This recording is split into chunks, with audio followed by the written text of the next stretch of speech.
Assalamualaikum warahmatullahi wabarakatuh, teman-teman semua. Alhamdulillah pada kesempatan siang hari ini kita bisa mewawancarai salah satu ahli hukum, yaitu Bang Abdul Ghafur Sangaji SHMH.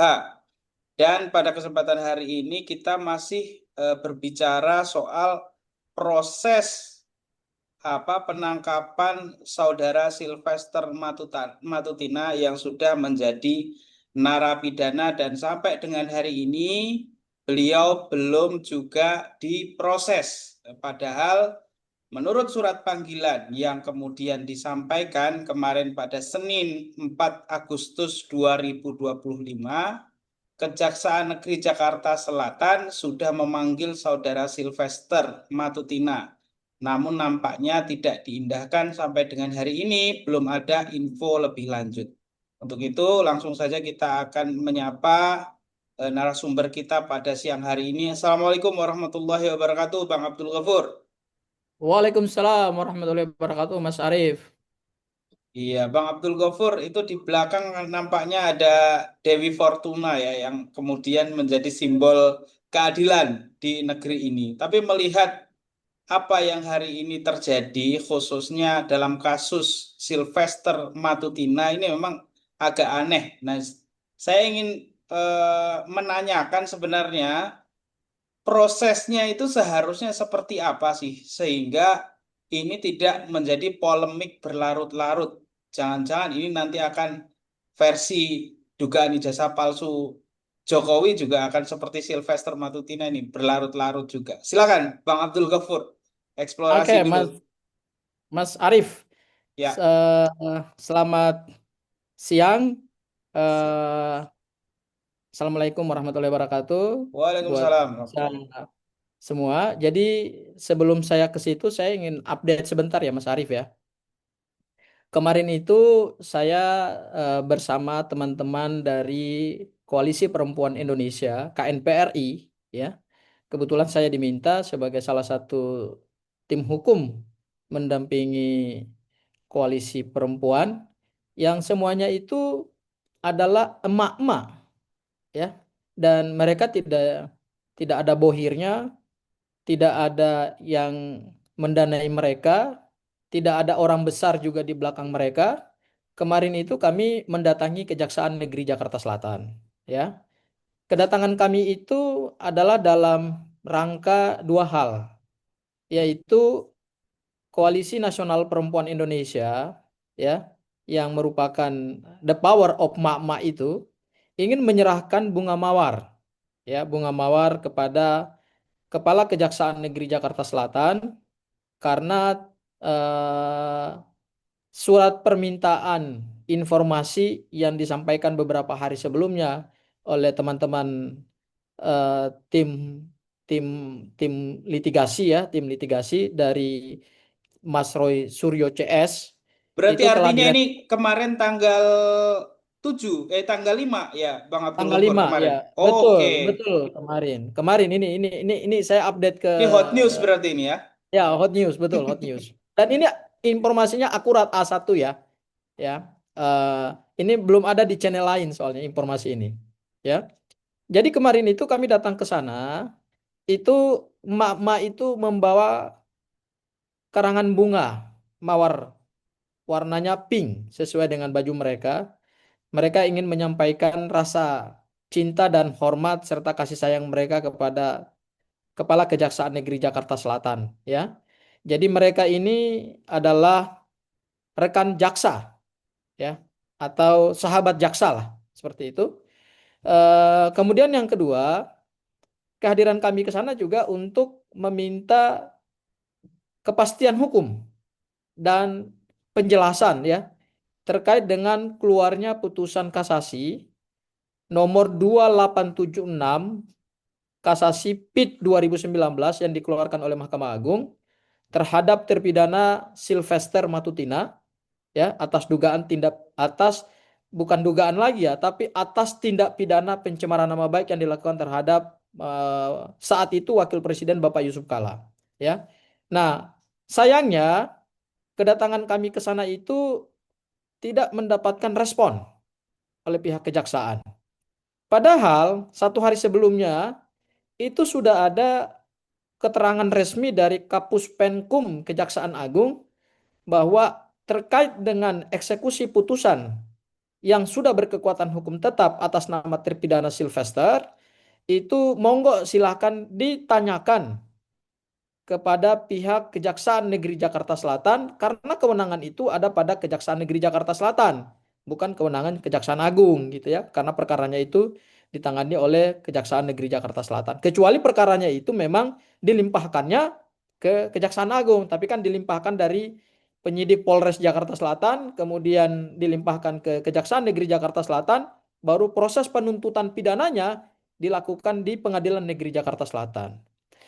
Nah, ke ketidaksediaan Kejaksaan Negeri Jakarta Selatan menerima ya Koalisi Nasional Perempuan Indonesia, dan saya adalah salah satu tim hukum dalam pasukan kemarin atau dalam tim kemarin itu menunjukkan bahwa persoalan eksekusi terhadap putusan atas nama terpidana Sylvester Matutina ini belum jelas, ya, belum jelas. Kita belum mendapatkan satu kepastian hukum yang valid. Apakah ini sudah dieksekusi ataukah belum? Ya, karena yang berkembang di media ini kan adalah adanya pengakuan dari saudara terpidana. Sekarang kita sebutnya terpidana ya. Sylvester pada saat diperiksa di Polda Metro Jaya dalam kasus dugaan tindak pidana ijazah palsu, ya pencemaran nama baik, ijazah palsu, itu memberikan pernyataan bahwa beliau telah melalui satu proses hukum gitu. Ya kan nggak jadi pertanyaan. Proses hukum yang mana? Apakah proses hukum pada saat proses penuntutan, persidangan di Pengadilan Negeri Jakarta Selatan, ataukah proses menjalani pemidanaan? Ya, karena kalau kita lihat, Mas Arif, ya, saya kebetulan mempelajari betul ya apa namanya putusan dari kasusnya Sylvester Matutina ini. Itu kalau kita lihat kan dakwaan jaksa penuntut umum itu kan adalah tuduhan mencemarkan nama baik terhadap Pak Yusuf Kalla. Ya, jadi bukan tuduhan dalam konteks Pak Yusuf Kalla jabatan wakil presiden, bukan. Jadi ini bukan dakwaan atau ini bukan delik ya, penghinaan jabatan presiden dan atau wakil presiden, tapi ini adalah penghinaan umum yang diatur dalam pasal 310 Kitab Undang-Undang Hukum Pidana. Nah, kalau kita lihat dakwaan penuntut umum itu kan saudara Sylvester ini didakwa melakukan pencemaran dengan beberapa pernyataan ya terhadap Pak Yusuf Kalla, yaitu Pak Yusuf Kalla dituduh mendukung Anies pada saat Pilkada Jakarta menggunakan isu SARA. Kemudian juga JK harus dijatuhkan karena memanfaatkan jabatan Wapres untuk kepentingan korupsi keluarga. Kemudian kemiskinan yang dirasakan oleh sebagian rakyat Indonesia dan dia sebut di beberapa provinsi itu diciptakan karena adanya korupsi dari orang-orang seperti JK. Itu dakwaan penuntut umum. Kemudian pada saat persidangan berlangsung, tuntutan jaksa itu kan 1 tahun penjara. 1 tahun 6 bulan, mohon maaf, 1 tahun 6 bulan penjara. Kemudian berdasarkan putusan Pengadilan Negeri Jakarta Selatan, itu hukumannya adalah 1 tahun penjara. Kemudian terdakwa dalam hal ini saudara Sylvester mengajukan banding ke Pengadilan Tinggi DKI Jakarta dan berdasarkan putusan banding itu hukumannya tetap sama seperti Pengadilan Negeri Jakarta Selatan 1 tahun penjara juga.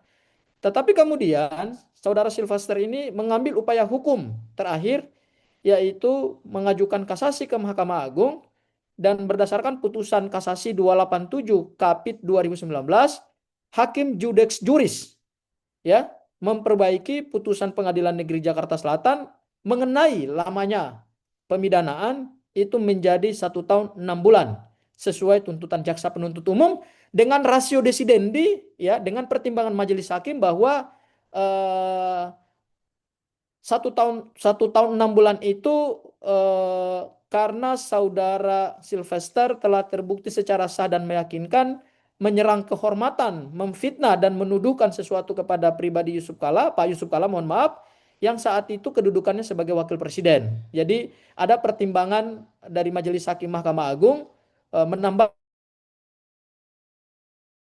jabatan Pak JK itu juga adalah jabatan sebagai wakil presiden. Ya, meskipun ini bukan delik presiden dan atau wakil presiden, ini delik pencemaran nama baik pada umumnya gitu. Lihat dari proses berkas perkara, kemudian salinan putusannya itu, ya, salinan putusan dari Mahkamah Agung itu kan sudah dikirimkan ke pengadilan pengaju, yaitu Pengadilan Negeri Jakarta Selatan pada tanggal 9 September 2019. Jadi salinan putusan itu sejak tanggal 9 September 2019 itu sudah dikirimkan ke Pengadilan Negeri Jakarta Selatan, dan selanjutnya kan Pengadilan Negeri Jakarta Selatan akan mengirimkan salinan itu ke Kejaksaan Negeri Jakarta Selatan gitu ya, untuk kemudian dilaksanakan sesuai dengan amar putusan. Tapi sayangnya sampai hari ini kita sebagai masyarakat yang menginginkan adanya penegakan hukum yang adil, transparan, jujur, tanpa diskriminasi, itu status eksekusinya gimana gitu loh. Apakah sudah dieksekusi? Kalau sudah dieksekusi, apa bukti daripada proses eksekusi itu? Ya, Betul. ataukah jangan-jangan belum dieksekusi. Jadi memang jawaban terhadap pertanyaan masyarakat di luar sana, saya kira ini masih belum dijawab oleh pihak Kejaksaan Negeri Jakarta Selatan gitu ya. Hmm. Jadi kita belum mendapatkan jawaban resmi. Yang ada adalah pengakuan saudara Sylvester, beliau telah menjalani proses hukum. Cuma pertanyaannya, proses hukum yang mana gitu? Apakah saudara Sylvester sudah dieksekusi? Dan kalau sudah dieksekusi, ya harusnya saudara Sylvester menunjukkan apa bukti dieksekusinya gitu. Itu Betul. Arif yang terjadi kemarin. Oke, terima kasih Bang Abdul Ghafur. Nah, ini menarik juga bahwa ternyata Bang Abdul Ghafur dan KNPRI tadi baru kemarin ya, tanggal 5 Kemarin. kemarin ya. Cuman kita nggak diundang, harusnya kemarin kita diundang Bang Abdul Ghafur. Jadi kita bisa liput juga acaranya, tapi nggak apa-apa. Bang Abdul Tapi Ghafur kan, rencananya besok ini, rencananya hari Kamis ya. Hari hmm, Kamis itu Kejaksaan Negeri Jakarta Selatan akan juga, sorry, akan kembali didatangi ya oke, oke, oleh oke, kekuatan emak-emak oke, ya, untuk meminta kepastian jawaban dari pihak Kejaksaan Negeri Jakarta Selatan. Dan besok oke. itu sudah dikirimkan surat pemberitahuan aksi. Besok itu Mhm. aksinya kelihatannya besar gitu. Itu yang saya dapat informasi dari teman-teman di lapangan. Oke, oke, oke. Ya, ini sekaligus informasi buat teman-teman yang menyaksikan video ini barangkali ya, bahwa yang namanya penegakan hukum itu sangat penting dan itu harus kita kawal karena kita lihat apa yang terjadi di negeri ini, no viral, no justice, barangkali begitu yang terjadi di negeri ini. Dan sebagaimana kita ketahui juga ya Bang Abdul Ghafur bahwa apa yang hari ini menimpa Sylvester Matutina tentang kasusnya tahun 2019 ini kan kasus 6 tahun yang lalu dan ini mungkin orang tidak akan ngeh dan tidak akan tahu kasus ini kalau kemarin teman-teman tidak datang ke sana khususnya Roy Suryo CS datang ke Kejaksaan Negeri Jakarta Selatan. Bisa jadi ini sudah lewat padahal harusnya ini sudah inkrah. Dan sehubungan dengan itu, Bang Abdul Ghafur, kami juga ingin menanyakan ini soal status Sylvester Matutina itu sendiri. Dia hari ini kan menjabat sebagai komisaris utama, komisaris independen di ID Food ya, yang mana itu adalah anak perusahaan BUMN yang baru saja dia dilantik kemarin bulan Maret 2025. Padahal beliau itu statusnya adalah narapidana. Nah, secara hukum ini seharusnya seperti apa, Bang Abdul Ghafur menilai? Silakan. Eh, Saat ini kan status dari Sylvester itu adalah terpidana. Hmm. Terpidana itu definisinya adalah terdakwa yang sudah terbukti perbuatan pidananya secara sah dan meyakinkan melalui suatu proses pembuktian, ya, dan putusannya itu inkrah, ya, itu definisi terpidana, ya. Jadi terpidana itu artinya saya mau menggunakan bahasa awam ya, ya artinya pelaku kejahatan yang perbuatannya sudah terbukti gitu. Tapi bahasa hukum kan disebutnya kan terpidana. Nah, eh, seharusnya terpidana ini itu eh, dieksekusi berdasarkan dua dasar hukum, ya, Mas Arif. Yang pertama adalah berdasarkan Undang-Undang Nomor 8 Tahun 1981 tentang Kitab Undang-Undang Hukum Acara Pidana, khususnya di pasal 270, junto pasal 30 Undang-Undang Kejaksaan Republik Indonesia disebutkan bahwa salah satu kewenangan jaksa penuntut umum adalah melaksanakan putusan pengadilan yang telah berkekuatan hukum tetap, ya. Jadi seharusnya berdasarkan aturan perundang-undangan yang hari ini menjadi rujukan bagi seluruh aparat penegak hukum, itu saudara Sylvester ini harusnya sudah dieksekusi gitu ya, Mas ya. Namun kan sayangnya sampai saat ini kan beliau belum dieksekusi, ya. Eh, Kalau memang belum dieksekusi, tentu sesuatu yang kita sayangkan gitu. Meskipun tadi saya sampaikan kita belum mendapatkan informasi yang akurat, ya, info yang valid dari pihak Kejaksaan Negeri Jakarta Selatan gitu. Tapi kalau memang pada akhirnya beliau belum dieksekusi, menurut saya ini sesuatu yang tidak sesuai dengan prinsip negara hukum, ya. Negara kita ini kan pasal 1 ayat 3 Undang-Undang Dasar 1945 disebut negara hukum, negara rule of law, ya, negara Rechtsstaat, bukan negara kekuasaan gitu. Salah satu ciri daripada negara kekuasaan, salah satu ciri daripada negara hukum, rule of law, itu adalah adanya sistem peradilan yang bebas, imparsial, tidak tersandra oleh kepentingan apapun gitu ya, tidak dikendalikan oleh kepentingan apapun selain adalah kepentingan murni penegakan hukum, ya. Itu prinsip negara hukum yang seharusnya dijunjung tinggi oleh semua aparat penegak hukum, mulai dari penyidik, ya, di tingkat penyidikan, kemudian di tingkat penuntutan ada jaksa penuntut umum, kemudian ada hakim di tingkat apa namanya pengadilan, kemudian nanti tanggung jawab terakhir itu kan adalah lapas, ya, lembaga permasyarakatan. Jadi kalau kita melihat sistem peradilan pidana atau criminal system justice system, itu kan ada beberapa lembaga yang saling terkait gitu ya. Nah, kalau ini adalah terpidana, maka berdasarkan Undang-Undang BUMN, Undang-Undang Nomor 1 Tahun 2025, yang menjadi komisaris itu tidak boleh seseorang warga negara yang statusnya itu adalah terpidana, tidak boleh itu, ya. Kan di Undang-Undang BUMN, ya, diatur syarat-syarat untuk menjadi seorang komisaris gitu ya. Ingat, BUMN itu kan adalah korporasi, ya. Dan BUMN itu adalah penyertaan modalnya seluruhnya adalah dari negara gitu. Nah, sehingga seharusnya BUMN sebagai badan usaha yang modalnya seluruh atau sebagiannya berasal dari negara itu tunduk kepada Undang-Undang BUMN. eh, Dalam hal ini Menteri BUMN kan sebagai salah satu pemegang saham. Negara kan pemegang saham ya dalam Undang-Undang BUMN ya. Nah, harusnya mereka melaksanakan ketentuan Undang-Undang BUMN bahwa tidak boleh ada narapidana yang putusannya telah berkekuatan hukum tetap, kemudian masih menjadi komisaris ya. Karena komisaris itu di dalam Undang-Undang BUMN dan Undang-Undang Perseroan Terbatas itu tugasnya melakukan pengawasan terhadap kinerja organ direksi perseroan gitu ya. Jadi kalau kita belajar hukum perseroan terbatas, kan ada tiga organ dalam perseroan. Yang pertama adalah RUPS, ya, Rapat Umum Pemegang Saham. Kemudian yang kedua itu adalah direksi, ya, yang menjalankan perseroan. Kemudian ada komisaris yang melakukan pengawasan terhadap perseroan gitu, ya. Nah, seharusnya seorang komisaris itu adalah komisaris yang memenuhi persyaratan yang diatur di dalam undang-undang, termasuk juga mempunyai kemampuan di bidang finansial, di bidang hukum, ya, di bidang audit, misalnya seperti itu gitu ya.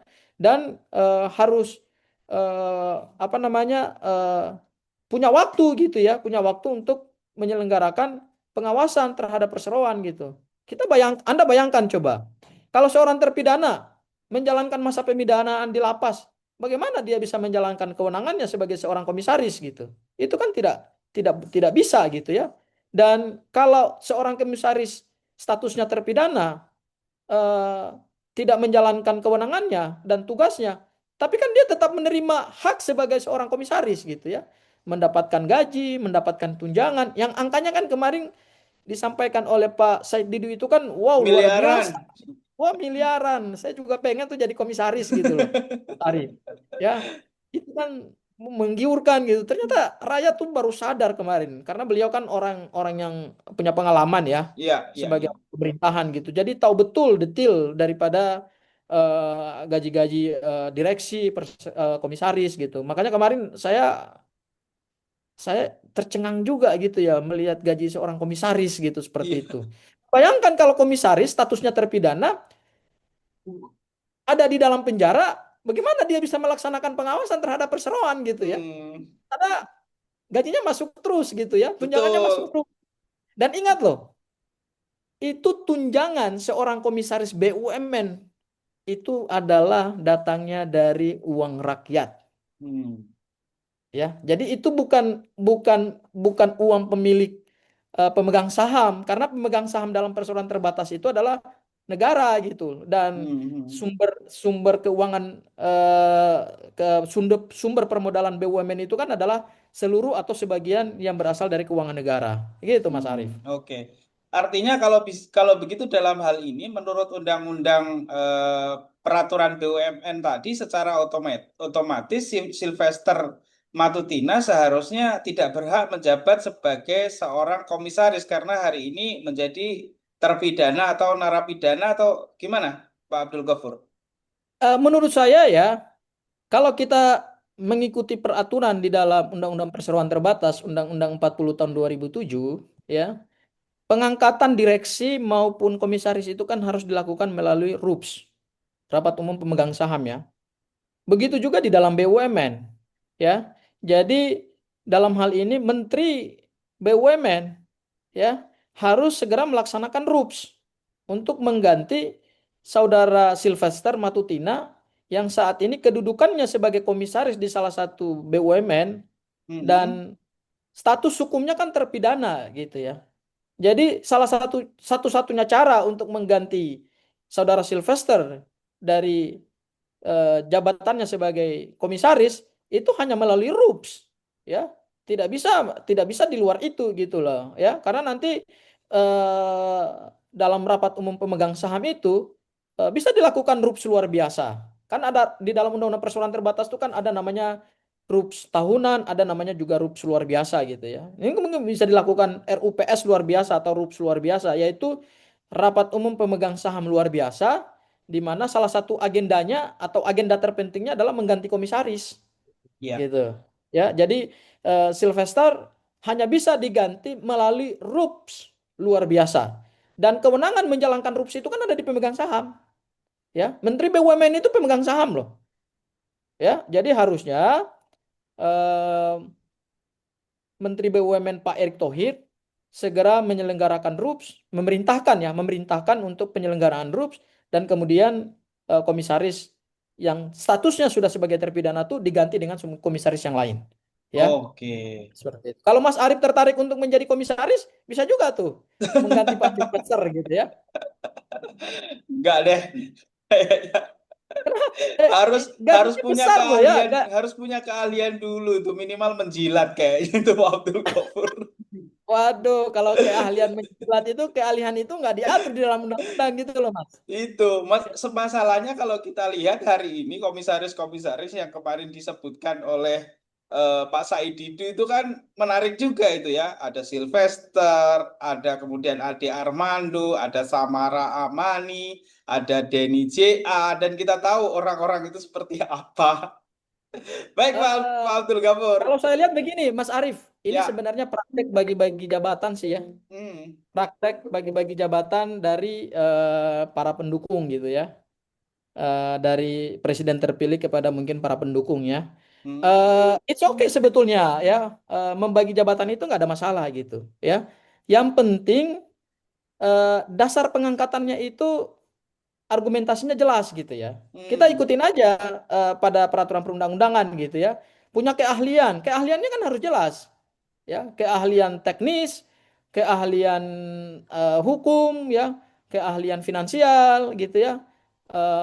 Dan keahlian dan banyak keahlian gitu ya. Jadi Ya, sebetulnya eh, merit system lah yang iya, mestinya diutamakan gitu ya, iya. bukan bukan apa namanya bagi-bagi jabatan, sekedar bagi-bagi jabatan politik. Bagi-bagi jabatan itu it's okay dalam negara demokrasi, ya kan? Karena gini kan sederhananya, siapa yang berjuang kan dia yang harus mendapatkan Menikmati. hasil. Ya menikmati ya, ya itu logis gitu ya. Tidak bisa juga kita anggap itu jelek. Saya nggak setuju Hmm. gitu ya. Karena siapa yang berjuang kan harus menikmati hasilnya gitu.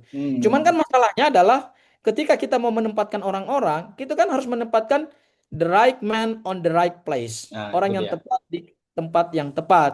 Karena Hmm. gini, kalau kita lihat kinerja BUMN, ini kan laporan keuangannya rata-rata laporan keuangannya kan rugi semua gitu loh. Minus semua. Ya, gitu loh. Terus apa yang bisa diberikan BUMN kepada negara Hmm. gitu.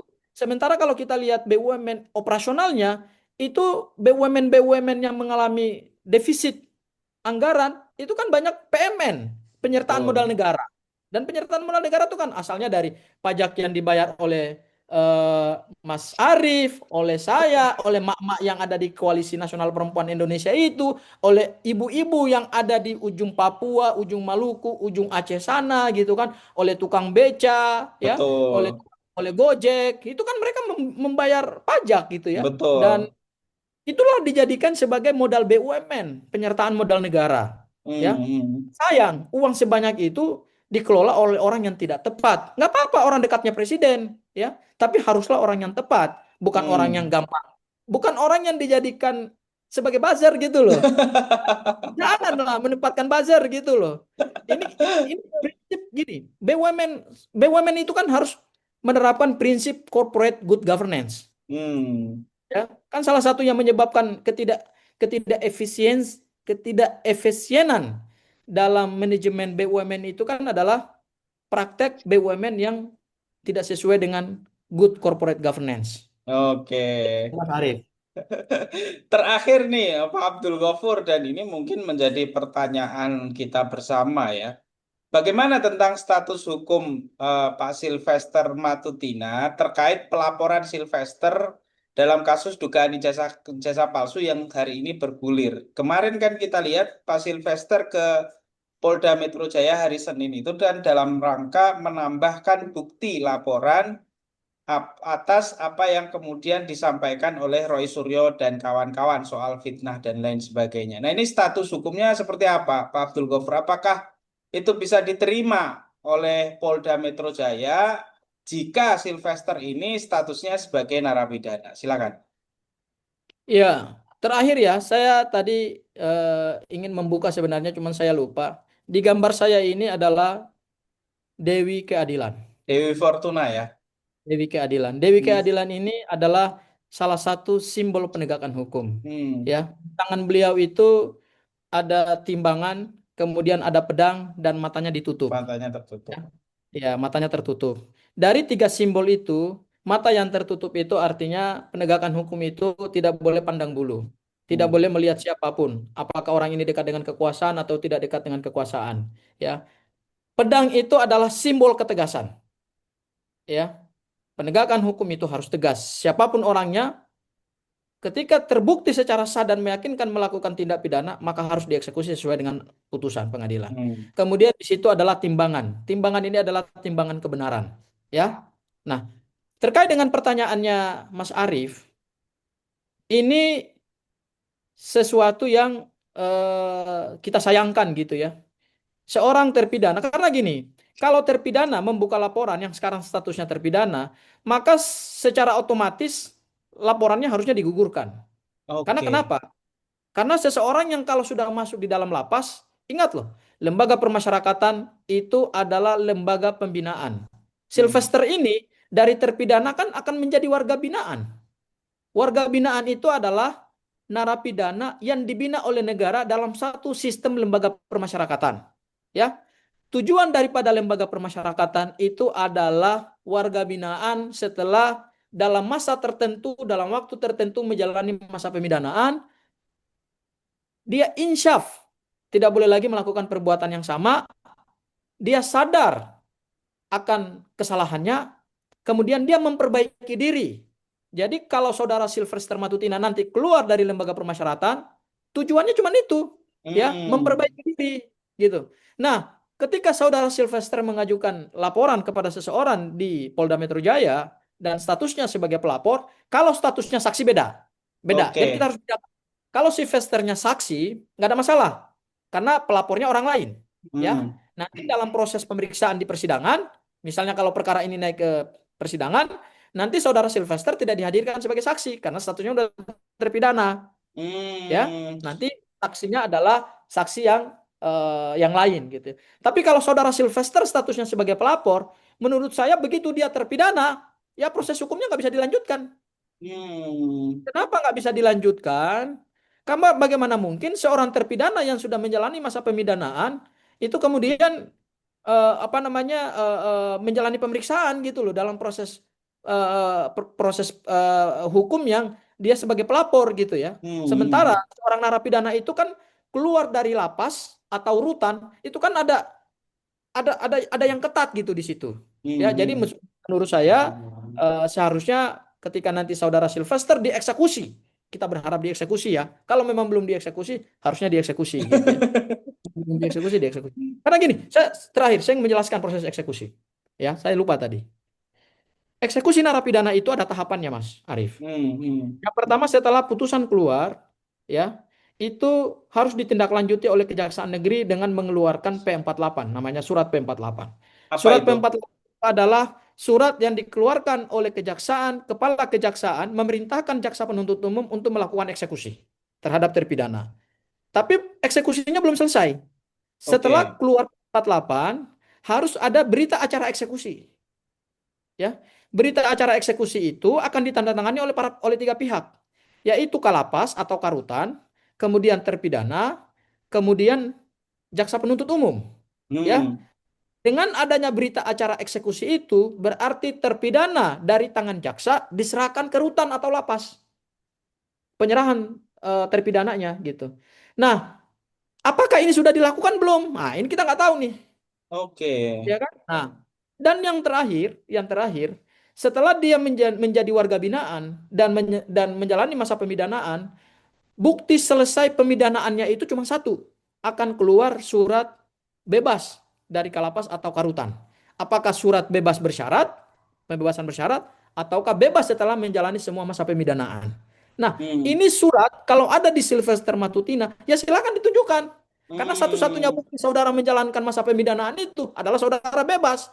Punya surat bebas dari Kalapas atau Karutan gitu. Kalau saudara nggak punya itu, ya berarti saudara nggak pernah dieksekusi gitu loh. Hmm. Itu Mas. Oke.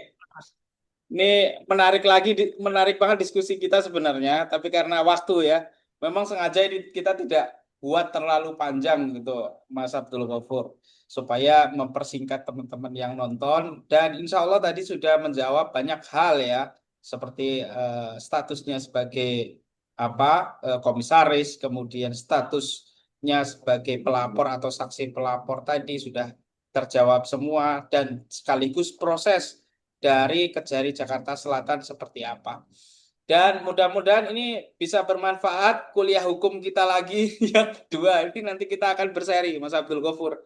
Ya. Saya juga Dan jangan mungkin lupa Mas Arif gimana? besok itu eh, Hari Kamis. teman-teman dari Koalisi Nasional Perempuan Indonesia ya, The Power of Mama akan kembali. Mungkin saya tidak menggunakan istilah menggeruduk ya, karena menggeruduk itu kan bahasa lapangan ya. Eh, Tapi saya menggunakan istilah mereka akan mendatangi Kejaksaan Negeri Jakarta Selatan untuk menanyakan oke, kepastian terkait dengan oke, status dari Sylvester Matutina, apakah sudah dieksekusi apa belum. Kalau sudah dieksekusi, kira-kira bukti suratnya apa? Bukti oke. eksekusi itu seperti itu, Baik. Mas. Terima kasih Bang Abdul Ghafur, dan besok kita akan wawancara lagi Bertemu di sana ya, bertemu. boleh. Ya, kita bertemu di sana ya. Kita ketemu di sana boleh, atau nanti kita Zoom lagi setelah kemudian menyerahkan surat atau gimana prosesnya besok. Terima kasih Baik. teman-teman yang sudah menonton. Wassalamualaikum warahmatullahi wabarakatuh. Waalaikumsalam warahmatullahi wabarakatuh. Terima kasih Mas Arif. Terima kasih.